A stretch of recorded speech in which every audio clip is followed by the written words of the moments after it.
ஆனால் நம்முடைய மாண்புமிகு தமிழ்நாடு முதலமைச்சரை பொறுத்தளவில் வணிகர்களுடைய நலனில் அக்கறை கொண்டவர்.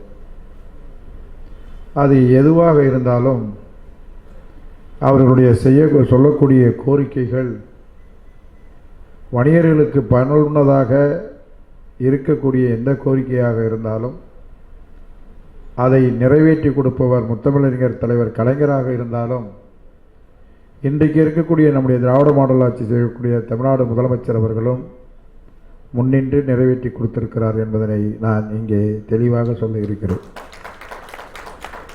திராவிட முன்னேற்றக் கழகம் 6வது முறையாக ஆட்சி பொறுப்பில் வருகிற போது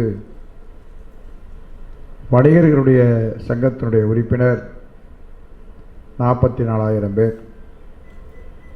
அந்த நேரம் கொரோனா காலம்.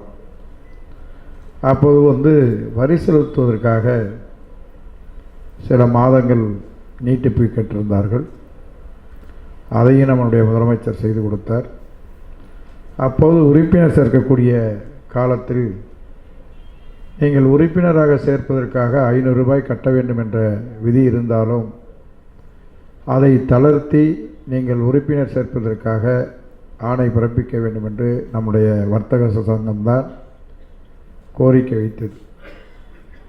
அந்த கோரிக்கையை ஏற்று ஓராண்டு, அந்த 4 மாதம் என்று நான் நினைக்கிறேன், 3 மாத காலம் கொடுத்தார். மீண்டும் 1 மாதம் நீடிப்பு கேட்டது. அதையும் தந்தபோது அந்த 4 மாத காலத்தில் சேர்த்தது தான் 40,000 உறுப்பினர்கள். மொத்தத்தில் இன்றைக்கு 88,000 உறுப்பினர் என்பது அந்த 4 மாத காலத்திலையும் சேர்த்து அது 40,000 ஏற்கனவே இருந்தது தான். இப்போது 88,000 உறுப்பினர்களாக இருக்கிறது.